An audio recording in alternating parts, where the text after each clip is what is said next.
आप देख रहे हैं साइको इन्फॉर्मेटिव। आज हम जिस स्कूल ऑफ थॉट पर बात करेंगे उसे साइको एनालिसिस कहते हैं। ये साइको एनालिसिस जो है वो सिगमंड फ्रॉइड ने दिया था। सो स्टार्ट करते हैं अपनी वीडियो को। Sigmund Freud was the founder of psycho analysis and psychodynamics approach to the psychology. Psychology में साइकोडायनामिक और साइको एनालिसिस दोनों सिगमंड फ्रॉइड ने इंट्रोड्यूस करवाए थे और वो ही इसके फाउंडर थे। अब जी इस स्कूल ऑफ थॉट में क्या चीज़ें हैं ये हम देखते हैं कि this school of thought emphasize the influence of unconscious mind and behaviour. यानी कि ये हमारे माइंड और बिहेवियर को ही देखता है, लेकिन अनकॉन्शियस वे में। हमारा अनकॉन्शियस माइंड जो है उससे हमारे अंदर क्या क्या बिहेवियर्स आते हैं और वो कौन से बिहेवियर होते हैं जो हमारे अनकॉन्शियस माइंड में चले जाते हैं। तो ये स्कूल ऑफ थॉट उन सब चीज़ों को इन्फ्लुएंस करता है, उन सब चीज़ों के ऊपर एम्फसाइज करता है, यानी कि जोर देता है। अच्छा जी, Freud believe that the human mind was composed of 3 element. Human mind Freud के मुताबिक 3 चीज़ों पर कंपोज करता था। वो कहते थे एक होती है इड, एक होती है ईगो, एक होती है सुपर ईगो। ठीक है जी। अब इसका मैं आपको वैसे ही जर्नल ओवरव्यू दे देती हूँ। इड जो होती है वो प्लेयर सीकिंग होती है, हमेशा उसे प्लेयर पे काम करती है वो। जबकि ईगो जो होती है वो हमारे प्रिंसिपल्स पे काम करती है और जो सुपर ईगो होती है वो मॉरल प्रिंसिपल्स पे काम करती है। अब जी Freud theories of psychosexual stages, the unconscious and the dream symbolism are still popular among the psychologists and lay people, but the other view has worked with skepticism. अच्छा जी, अब इसमें वो ये बात करते हैं कि फ्रॉइड की जो थ्योरीज थी साइको सेक्सुअल स्टेजेस की, और इसके अलावा उन्होंने जितनी भी बातें की अनकॉन्शियस माइंड की, ड्रीम्स की और सिंबलिज्म जो उन्होंने शो किया था, वो कॉमन तो है साइकोलॉजिस्ट और दूसरे आम लोगों में भी। लेकिन उनकी सबसे बड़ी उनकी रिसर्च का और उनकी थ्योरीज़ का सबसे बड़ा ड्रॉबैक ये है कि उन्होंने सारी थ्योरीज़ और सारे कॉन्सेप्ट जो थे वो केस स्टडीज़ के ऊपर फॉर्मुलेट किए थे। उन्होंने कोई प्रॉपर रिसर्च कंडक्ट नहीं की थी। जबकि ये जो है ना, इसको स्पेक्टिसिज्म पे देखा जाता है, यानी कि कयास आराइयों पे देखा जाता है जी। अच्छा जी, एरिक एरिक्सन जो थे वो एक अनदर साइको एनालिस्ट थे। ठीक है जी। Erik Erikson is another theorist associated with the psycho analysis. ये भी साइको एनालिसिस के साथ एसोसिएट करते थे। Erikson expand on Freud theories and stress the importance of growth throughout the life span. Erikson की एक थ्योरी है जिनमें जी उन्होंने पर्सनैलिटी डेवलपमेंट के बारे में बताया गया है, और इसके अलावा चाइल्ड डेवलपमेंट जो होती है थ्रू आउट द एज, और ह्यूमन डेवलपमेंट जो थ्रू आउट द एज होती है या लाइफ स्पेन में डिफरेंट वो जो चीज़ें एक्सपीरियंस करता है कॉन्शियसली अनकॉन्शियसली, उनके बारे में उन्होंने थ्योरी दी थी। सो इनको भी एक साइको एनालिस्ट ही कंसिडर किया जाता है। अब जी हम इसके मेजर थिंकर देख लेते हैं। मेजर थिंकर में Sigmund Freud was the founder of psycho analysis.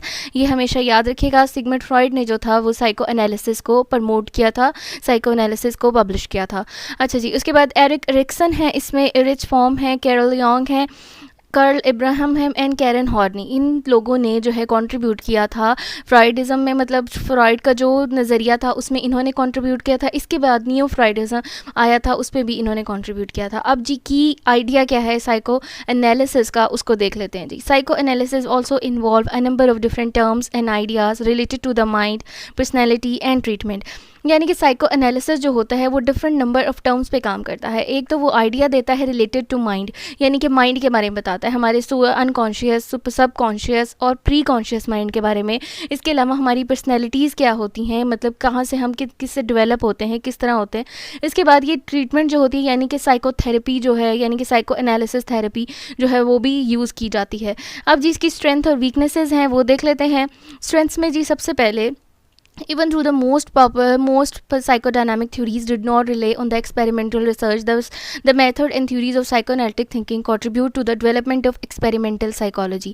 इन्होंने कहा जी हमारे पास जो साइको एनालिसिस की जितनी भी थ्योरी थी वो एक्सपेरिमेंटल रिसर्च जो थी, वो जो सारे मेथड थे साइको एनालिटिकल थिंकिंग के, वो एक्सपेरिमेंटल साइकोलॉजी में बहुत ज़्यादा कंट्रीब्यूट करते हैं। इसके बाद जी many of the theories of personality develop by the psychodynamic thinker Erikson theory, यानी कि एरिक्सन की जो थ्योरी दी थी साइको सोशल स्टेजेस की, इसके अलावा फ्रॉइड की साइको सेक्सुअल स्टेजेस की, ये जो हैं वो अभी भी फील्ड को बहुत हद तक इन्फ्लुएंस करती हैं। Psychoanalysis open up with the new view on mental illness, particularly that talking through problem also with the psychoanalytic professional could help to elevate a personal psychological disorder. अब जी इन्होंने ये भी दिया था कि साइको एनालिसिस एक ऐसी चीज़ है, एक ऐसी थेरेपी है जिससे हम मेंटल डिसऑर्डर को ट्रीट कर सकते हैं।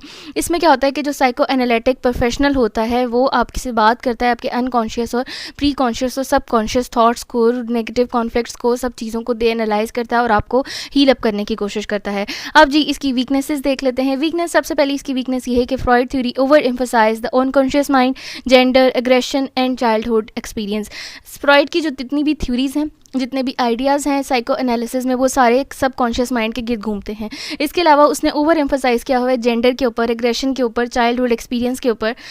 सेकंड इसका ये है कि जी many of the concept propose by the psychoanalytics theorists are difficult to measure and quantify, मतलब कि ये डिफ़िकल्ट टू मैयर हैं, क्वांटिफाई हैं, यानी कि ये बातें ऐसी हैं जिनको मैयर नहीं किया जा सकता। अब किसी के अनकॉन्शियस माइंड को, ड्रीम्स को या उसकी जो पर्सनैलिटी डेवलपमेंट है उसको हम exactly as it is Maihar नहीं कर सकते।